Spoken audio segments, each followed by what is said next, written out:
Hey, bonjour, comment allez-vous, famille Empowered Living Français? Je suis enchanté d'être ici avec vous aujourd'hui et je viens vous voir aujourd'hui avec la réflexion du 24 janvier des Sarah Young.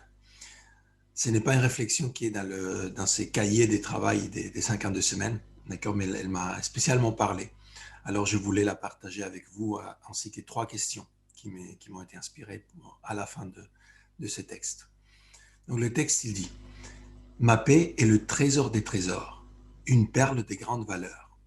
C'est un cadeau extrêmement coûteux, aussi bien pour celui qui l'offre que pour celui qui le reçoit. Cette paix, je l'ai acquise par mon sang. Tu la reçois lorsque tu places ta confiance en moi, au beau milieu des tempêtes de l'existence. Quand tu jouis de la paix que le monde offre, quand tout se passe comme tu le désires, tu as tendance à ne pas rechercher ma paix sans égale. Remercie-moi lorsque tout ne se déroule pas comme tu le mérites, parce que les épreuves sont porteuses de bénédictions spirituelles. Les circonstances adverses sont normales dans un monde marqué par le péché. Tu peux t'y attendre chaque jour, mais réjouis-toi dans la difficulté, car j'ai vaincu le monde. Waouh, plein de réflexions, ce texte. Et déjà la première ligne qui dit: Ma paix est le trésor des trésors. Alors, c'est quoi le trésor des trésors? Eh bien, le trésor des trésors, c'est pour moi, c'est un trésor qui permet d'en créer plus. D'accord? Ça, c'est le trésor des trésors. Et donc, pourquoi un trésor qui en permet d'en créer plus? Parce que justement, c'est cette paix et on disait cet alignement justement avec la source, avec Dieu, d'accord, qui va nous permettre en fait de créer des trésors, de manifester des trésors dans notre vie, d'accord? Cette abondance dans les différents plans. Donc, on parle, oui, de l'abondance financière, mais on parle aussi de l'abondance d'un point de vue des relations, de l'amour, de notre développement de la santé, notre développement spirituel, d'accord, dans tous les domaines de notre vie. Cette paix, cet alignement, en fait, il nous permet de créer des trésors. Donc, c'est déjà un trésor, c'est le trésor des trésors. Et il nous dit: c'est une perle des grandes valeurs. Et pourquoi on choisit le mot perle? Pourquoi Sarah Young choisit ce mot perle? Je pense qu'elle le choisit parce que justement, une perle, vous savez ce que c'est, vous savez comment une perle est formée, d'accord? Il y a une huître et il y a un grain de sable qui rentre dans l'huître, qui vient déranger l'huître, d'accord? Et donc l'huître, en fait, elle vient mettre autour de ces grains de sable du nacre qui va finir par former cette perle. Et donc, j'adore cette métaphore. Pourquoi? Parce que c'est finalement, ce que Sarah Young nous dit, c'est que de la même façon que l'huître, elle prend ses grains de sable, d'accord? Un grain de sable, c'est quelque chose qui vient déranger l'huître. Et c'est ça qui va générer en fait cette réaction par l'huître qui naturellement va créer cette perle, va créer ces trésors. Et donc, de la même façon, nous, en tant qu'êtres humains, c'est lorsqu'il y a quelque chose qui nous dérange, d'accord? Une difficulté, un problème dans notre vie, que nous allons réagir et que nous allons être capables de créer en fait des trésors autour de ça. D'accord? En plus, un grain de sable, bah, c'est justement c'est tout ce qui existe autour de l'huître. D'accord? C'est ses conditions, ses circonstances, c'est sa réalité.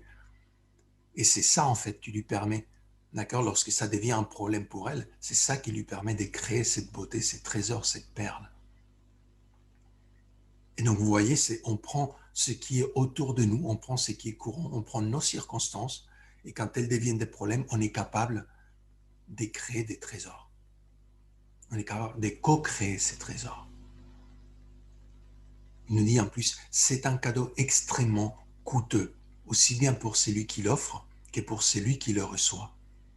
Et donc pourquoi extrêmement coûteux? Bah, déjà parce que coûteux, pour moi, ça veut dire deux choses. Ça veut dire il a de la valeur, d'accord, qu'il a beaucoup de valeur, mais il veut dire aussi que ça coûte cher, qu'on a payé un prix cher pour l'acquérir.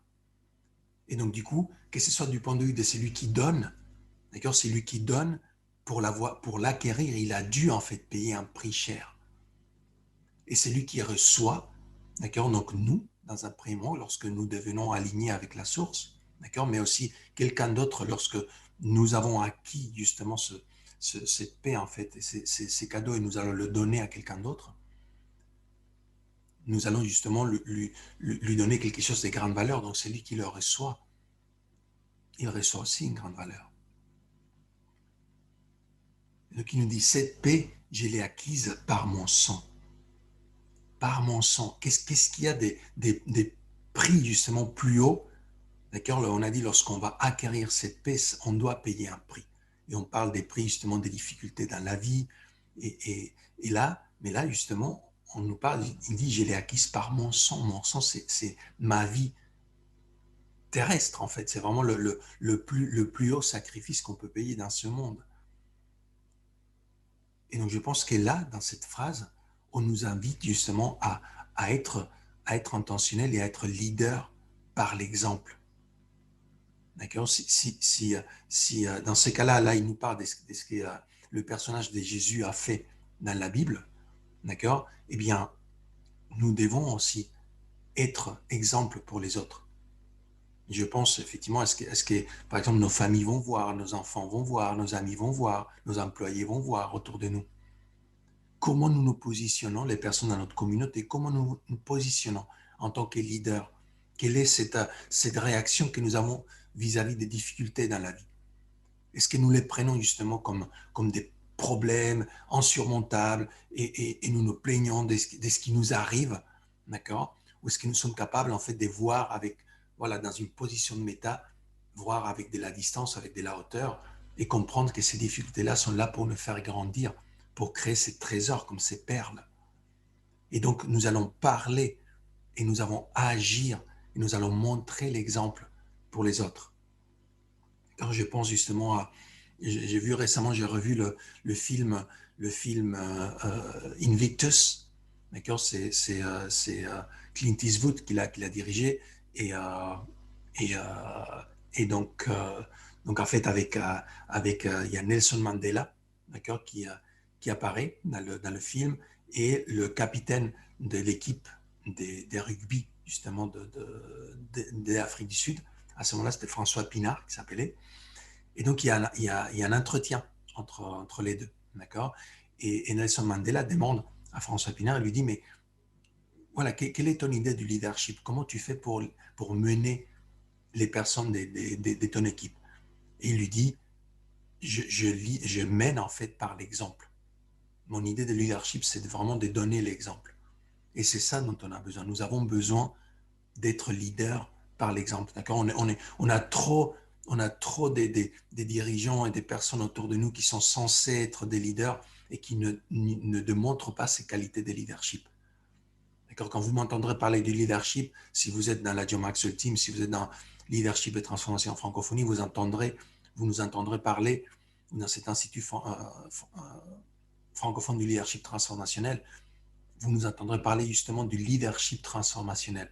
C'est quoi ça? C'est un leadership serviteur, d'accord, qui est basé sur des valeurs et qui est centré sur les personnes. C'est un leadership humaniste.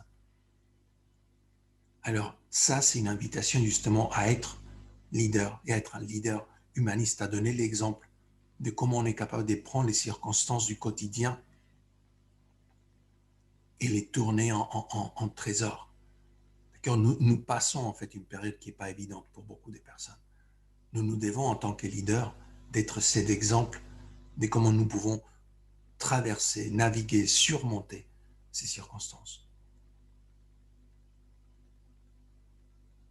Il nous dit par la suite, tu la reçois, la paix, lorsque tu places ta confiance en moi au beau milieu des tempêtes de l'existence.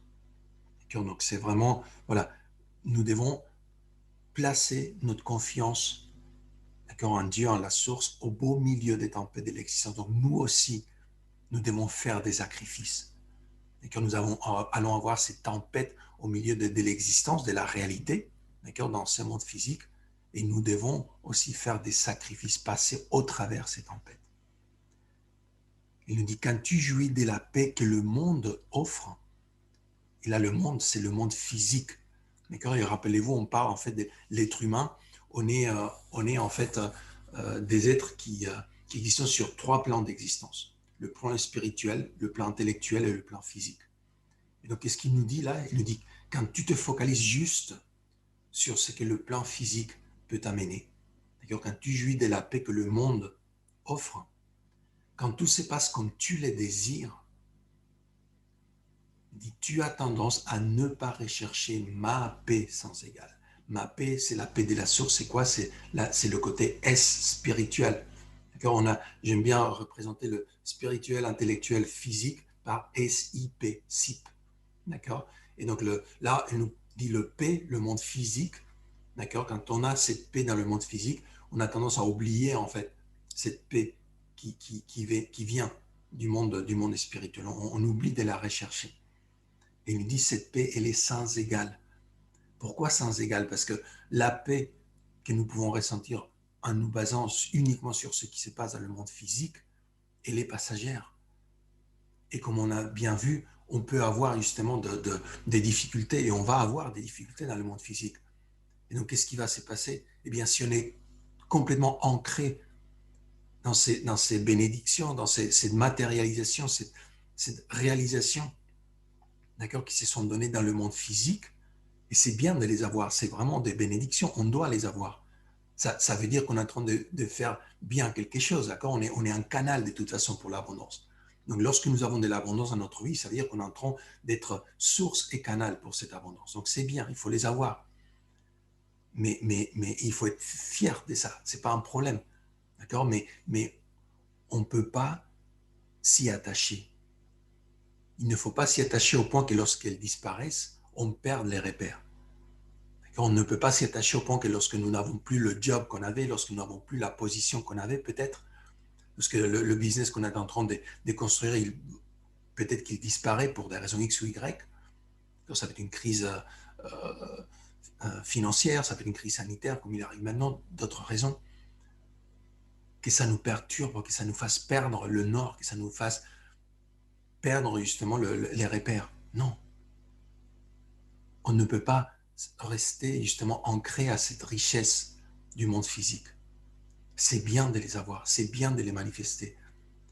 Mais nous devons garder aussi cette connexion avec l'esprit. Il nous dit, remercie-moi lorsque tout ne se déroule pas comme tu l'aimerais, parce que les épreuves sont porteuses de bénédictions spirituelles. Et donc c'est ce qu'on a mentionné déjà à plusieurs reprises, c'est justement d'être ici, d'avoir de la gratitude. D'accord? Donc évidemment, quand on est en train de subir des situations qui ne sont pas forcément positives, remercier pour ça, c'est dur, mais pourquoi on va remercier pour ça? Parce qu'on remercie pour ça, parce qu'on remercie pour ce qui vient. On comprend que ces difficultés sont des difficultés qui vont nous permettre en fait de grandir, de créer ces trésors, comme l'huître crée la perle.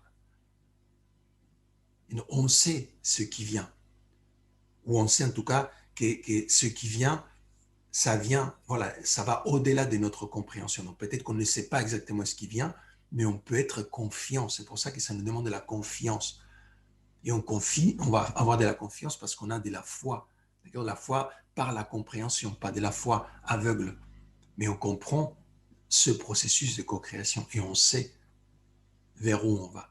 Et lorsque nous avons une vision claire, nous avons de la détermination, nous avons un but, d'accord? Et nous persévérons, eh bien, ça ne peut que bien se passer.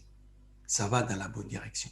Alors, même si nous avons des difficultés, nous savons que nous allons les dépasser. Nous allons les dépasser en devenant plus forts, en créant des trésors, en créant ces perles autour du grand des sables. Il dit, les circonstances adverses sont normales dans un monde marqué par le péché. Et sont normales, c'est la norme. D'accord? C'est ce qui se passe en fait dans un monde marqué par le péché. C'est quoi un monde marqué par le péché? C'est un monde qui n'est pas aligné, d'accord, avec la source, qui n'est pas aligné avec Dieu. Et c'est ce qui se passe aujourd'hui. La plupart, effectivement, du monde, on le voit autour de nous. Il y a beaucoup de désalignements. Autrement, on serait dans des situations bien meilleures globalement. D'accord? Mais puisqu'il y a effectivement du désalignement, il y a forcément, d'accord, il y a ce péché-là, il y a forcément des circonstances adverses. C'est normal, mais ce n'est pas grave. C'est ce qui nous permet d'avancer. tu peux t'y attendre chaque jour à ces adversités. Il dit, mais réjouis-toi dans la difficulté, car j'ai vaincu le monde. J'ai vaincu le monde. Donc, le côté spirituel va vaincre le côté physique. D'accord? Dieu, la source, a vaincu le monde. Il l'a créé aussi. D'accord? Donc c'est pas uniquement de dire, voilà, je l'ai vaincu parce que nous arrivons dans ce monde, nous n'avons pas créé ce monde, mais nous pouvons aussi le vaincre. Parce que nous pouvons créer des choses, d'accord? Malgré les apparences, malgré les circonstances. C'est ça, vaincre le monde. Vaincre le monde, c'est pas être en lutte perpétuelle contre tout le monde, c'est pas être contre les choses. On ne peut pas être contre les choses. Quand Mère Teresa le disait, elle disait, ne m'appelez pas pour aller dans une marche contre la guerre. Appelez-moi pour aller dans une marche pour la paix. Donc nous ne sommes pas contre le monde. Nous sommes pour le monde. Nous sommes pour toutes les personnes, pour chacun des êtres humains qu'il y a dans ce monde. C'est ça être des leaders humanistes, des leaders serviteurs, des leaders transformationnels. Parce que nous savons que lorsque des personnes ne sont pas alignées avec la source, avec Dieu, avec leur mission de vie, nous savons ce que ça peut donner. Et donc nous comprenons que lorsque cette personne agit comme elle agit, c'est parce qu'elle n'a pas ouvert les yeux, elle n'a pas vu cette lumière que nous avons déjà vue. Et donc nous avons du travail à faire. Et de la même façon que nous pouvons sourire lorsqu'un enfant, un petit enfant, essaye de faire des choses, et alors on comprend exactement qu'il ne va pas y arriver parce qu'il ne comprend pas que ce n'est pas en poussant qu'il va réussir, par exemple, à déplacer tel truc, mais qu'en fait, il faut aller de l'autre côté pour pousser peut-être de l'autre côté, d'accord? De la même façon, on peut comprendre que des personnes qui agissent de façon qui ne sont pas alignées avec ce que nous comprenons qui doit être notre comportement, ils le font parce qu'ils n'ont pas compris, parce qu'ils n'ont pas reçu, parce qu'ils n'ont pas ouvert leurs yeux. Et donc notre travail, c'est de les servir aussi. Et c'est de leur montrer le chemin. Ça ne veut pas dire qu'ils vont l'emprunter tout de suite. Mais montrons-leur le chemin. Servons ces personnes. Nous pouvons vaincre le monde. Nous pouvons conquérir le monde, mais pas en étant contre le monde, en étant pour le monde. En ajoutant de la valeur aux autres. Même ceux qui n'en veulent pas, même ceux qui pensent qu'ils sont au-dessus de nous. Nous connaissons la vérité. Nous savons ce que nous pouvons apporter aux autres. Alors, faisons-le et nous pourrons vaincre le monde. Nous pourrons, avec notre alignement, avec la source, notre alignement avec Dieu, nos valeurs, nos principes de leadership transformationnel, nous pourrons aider ce monde à se transformer. Si vous êtes dans la John Maxwell Team, je vous invite à suivre la formation pour devenir des facilitateurs des tables rondes de transformation. Et vous pourrez commencer à partir du mois de février à faire des tables rondes sur ces valeurs, ces 6 valeurs que nous avons choisies, dont le pardon, dont l'écoute, donc le fait de valoriser les autres, dont l'attitude, dont l'espoir. Si vous n'êtes pas dans la John Maxwell Team français, rejoignez-nous. Nous sommes un groupe de leaders transformationnels qui développons nos qualités de leadership, de coaching, de prise de parole en public, d'art oratoire et des développements des affaires. Et nous avançons, nous créons de l'abondance pour nous, mais aussi nous donnons aux autres. Nous travaillons avec les jeunes, nous travaillons avec des personnes de toutes circonstances pour les aider aussi à acquérir ces valeurs, en plus de développer nos affaires. Rejoignez-nous dans la John Maxwell Team français. Et si vous avez envie de développer votre mindset, d'accord, de développer cet état d'esprit, de comprendre justement comment vous pouvez prendre ces barrières invisibles que vous sentez aujourd'hui qui vous oppressent, d'accord, vous arrivez justement, vous comprenez que vous avez des difficultés peut-être autour de vous dans vos conditions et circonstances, mais vous avez aussi des difficultés à l'intérieur. D'accord? Vous avez ces barrières invisibles, ces croyances limitantes. Nous avons ce programme pour vous dans un Power Living français qui s'appelle Designer votre vie accomplie. On l'a appelé, en cours, on l'appelait Liberté 2021. Nous voulons vraiment vous aider à vivre libre de ces barrières invisibles cette année, en 2021. D'accord? Libérez-vous. C'est un programme, en plus c'est un programme avec une souscription. D'accord? C'est juste 60 € par mois. Et vous avez toutes les semaines du nouveau matériel, des cours, des vidéos, des séances de partage. Okay? Pendant une année, on va travailler ensemble, on travaille ensemble, d'accord, pour vous aider à aller justement au-delà de ces barrières, invisibles. Donc, c'est vraiment du travail pratique. Ce n'est pas de la théorie, c'est du travail pratico-pratique pour vous aider à avancer dans votre schéma, à vous raligner avec la source, avec Dieu, à vous raligner avec cette source de co-création, à créer, développer, à poursuivre votre vision, à vous aider à être persévérant, à vous mettre dans l'action. Et là, vous pouvez me faire confiance, je vais vous mettre dans l'action. OK? Je vais vous faire avancer. Voilà. Écoutez, ça, c'était les réflexions que j'avais pour aujourd'hui. Donc, j'ai 3 questions pour vous suite à cette réflexion. La première, c'est par rapport à cette première phrase qui dit « Ma paix est le trésor des trésors, une perle de grande valeur ». Et donc, j'aimerais bien que vous réfléchissiez justement à quelles sont ces perles de grande valeur que vous avez créées dans votre vie. Pensez en fait à des circonstances difficiles que vous avez eues autour de vous, d'accord, peut-être des problèmes que vous avez eus vous personnellement avec des personnes dans votre famille autour de vous, etc. Alors, quelles ont été des situations difficiles dans votre vie et comment vous avez pris cette situation difficile qui venait vous déranger et vous l'avez transformée en une perle, en un trésor de grande valeur. Qu'est-ce que vous avez en tiré? Comment vous avez transformé cette difficulté en un avantage, quelque chose de positif qui vous a aidé vous et peut-être d'autres personnes dans votre vie. D'accord? Donc ça, c'est la première question. Faites un répertorier justement ces perles que vous avez créées. Donc quel était le grain des sables? Quel était le problème qui est arrivé dans votre vie? Et ensuite, quel est ce trésor? D'accord? Peut-être un enseignement, peut-être une nouvelle décision qui a été prise. D'accord? Peut-être une nouvelle attitude. Quel était ces trésors que vous avez créés autour de ces grains des sables? La question numéro 2, et c'est un exercice que j'ai donné pareil aux personnes qui sont justement dans ces programmes des libertés 2021, de créer votre vie accomplie. J'ai leur donné un exercice il y a 2 semaines, je leur disais, c'est par rapport à cette notion de remercier lorsque tout ne se déroule pas comme on le mérite, d'accord? Cette gratitude. Je leur ai demandé de créer en fait un cahier des gratitudes. Un cahier des gratitudes, c'est quoi? Vous prenez un cahier, d'accord, un bloc-notes, et vous le gardez avec un stylo à côté, d'accord, dans votre table de chevet.